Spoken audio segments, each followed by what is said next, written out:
Hi, welcome to our first episode of Science Disruption. I'm Moti. And I'm Uri. The Science Disruption podcast dives deep into the connection between science and disruption. In many aspects, science is progressing too slow in incremental steps rather than with disruptive breakthroughs that characterize the high-tech industry. And we aim to change it through interviews and talks about how to disrupt science. And today, on this episode, we want to talk about what might be the most important thing, the disruption itself. But first, let's start with presenting ourselves.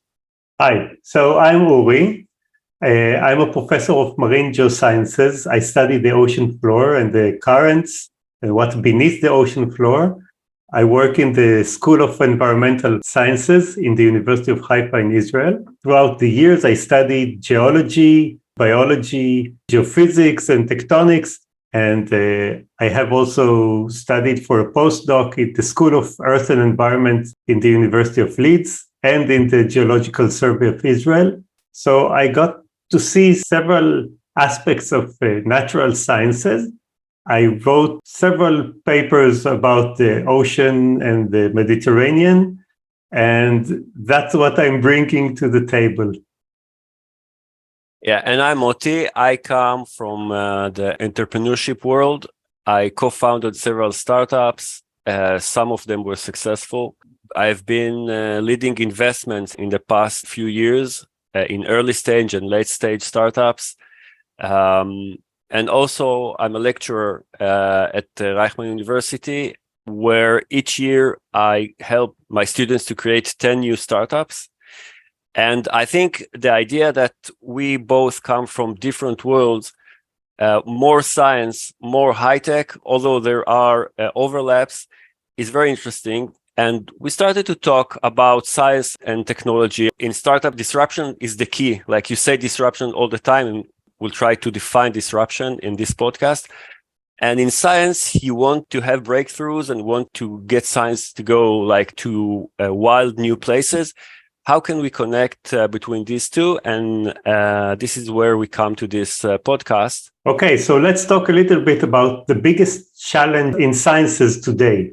We read in so many directions and disciplines of science about great paradigms and paradigm shifts, but we saw that there are not so many paradigm shifts, and we think that science is stuck.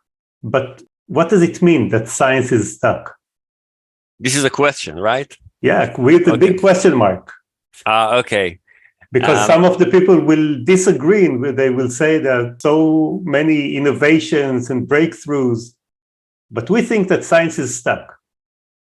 Yeah, so this is like, generally speaking, science is slow and disruption is slow, and we have the evidence for that. We will talk about it. But, you have specific fields in science like quantum computing or AI that are very close to the industry, so they progress very, very rapidly. But let's say science as a whole is stuck. And, there is great evidence for that in a recent paper that was published on Nature.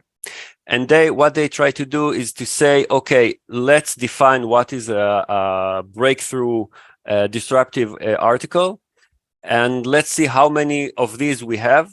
And what they saw is that, you have only two kinds of graphs in the world, right? One that is going up exponentially and one that is going down exponentially. So they got the other one, which was very disappointing, which means that we don't really have disruption. We have some disruption in science, but it's becoming, you don't really see it. And then they did another test.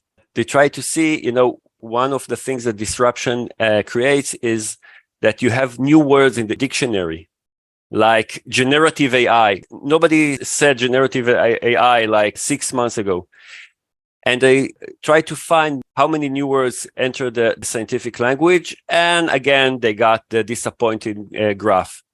So science is progressive, but it's not disruptive. And we can talk what disruptive is, but... So the evidence that you're talking about is first the publications, and then how the new publications and the new vocabulary changes the way people think. So these are the evidence. Yeah, because when you talk about disruption or breakthrough, it's mostly just words. Like the internet is a disruption, smartphones are a disruption, right? But when you try to quantify it, to provide numbers, you don't know where to start. So they gave something. We will talk about it. We did another article on that, how disruption looks like. But if science is stuck or is progressive more slowly, then you have two implications. One is that you don't really get the great things in the quality of life or fighting climate change or whatever that you could get if science was progressive in a reasonable way, right? And the other implication is that, for example, in Europe, I think they're stressed because they see what happens, that their science is not progressing rapidly enough. And they see what happens with the US and China, and they're just like trying to push it, and nothing is going forward. So the implications is both on the scientific, and quality of living and healthcare, but also on the economic side. The economic suffers from slow science. If in the industry we had as like you said, the iPhone moment, if you look at your life before the iPhone, before the Android, and after that, we want to have these breakthroughs or disruptions every week and not every 50 years. Mm-hmm. So we have so many scientists in the world. Why don't they do anything about it? What are people doing about this? The scientists are busy, doing science. So, and one of our goals is to understand what scientists are doing that is not what startup or high-tech founders are doing, and to say, okay, maybe we have insights that we get from here to here, and then scientists will do their research, but they will do it in a slightly different way, and they'll get other results. And also on the higher level, there is a lot. We're going like it's an overview of the subject, but we've been talking about it. You have sciences like startups. Funding is everything. If you got the funds, you can do the research, and funding is generally low risk. Okay, you know that better than me. So you can try to fund high risk science, but it's just like baby steps, as far as I know. So if there's no funding for high-risk science, the science just has the incremental progression, one step after the other, without any big breakthrough. Yeah, so disruption is all about finding a new solution, or even better, finding a new problem, okay? I remember when I got my first smartphone, which means I'm old because I remember before my smartphone, I tried to understand how to move my finger. I felt awkward. So you don't really know you need a smartphone until you get a smartphone. Then or you don't really know you need a social network before you get it, and then you understand that you need that. So this is disruption. Disruption is changing the whole game, right? And for science, you don't really see that in the last like 50 or 70 years. So that's the basic thing behind our podcast and the initiative. What are we going to do about it? First, let's try to understand the pain. Okay, in the startup world, you say pain. It's not a problem. It's not a challenge. Just a pain. Small pain. So let's understand the pain. Let's talk to people. We're going to talk to scientists. We're going to talk to people from funds or university officials.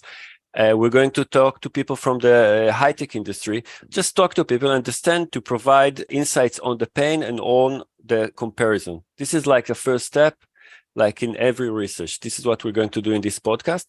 And then try to offer solutions, or even try to promote solutions that could make a change. And we believe that, impact is crucial to this world. And if you want to create impact, you can go even lower to change the infrastructure, and then you can create the impact. And as we listen to more and more people, we will have more insights, and we will build a community promoting disruption.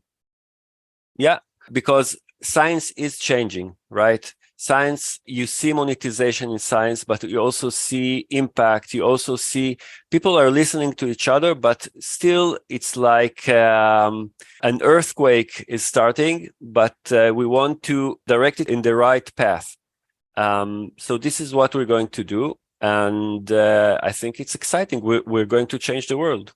Yes. Again. Yeah. Another thing, so we're starting this Institute of Science Disruption, which is the sponsor of this podcast, and which will organize all sorts of activities that could change the mindset of scientists to the mindset of startup founder, that will put innovative people together to try to tackle a pain or a challenge. I can say a challenge. To tackle it together and try to find new ways, like a hackathon that you have on startups. We'll try to find new ways of funding science. The high-risk funds are just starting, and there's a lot to do there, a lot to learn. And we think all of these things is like a great opportunity to change science. And we need the support of our 3 listeners, right? Yes, of all of you listeners out there, support the disruptive science and support the high-risk science. Yeah, and in more practical terms, follow us. Tell everyone you know to follow us. We're going to upload many episodes for this podcast, but also we're going to start activities with the Institute. So you should be part of it, because it will be both exciting and great experience, but also it could change the world for the better. Disruptive. Yeah, and will be disruptive. Okay, so that concludes our first episode. See you next time. See you next time.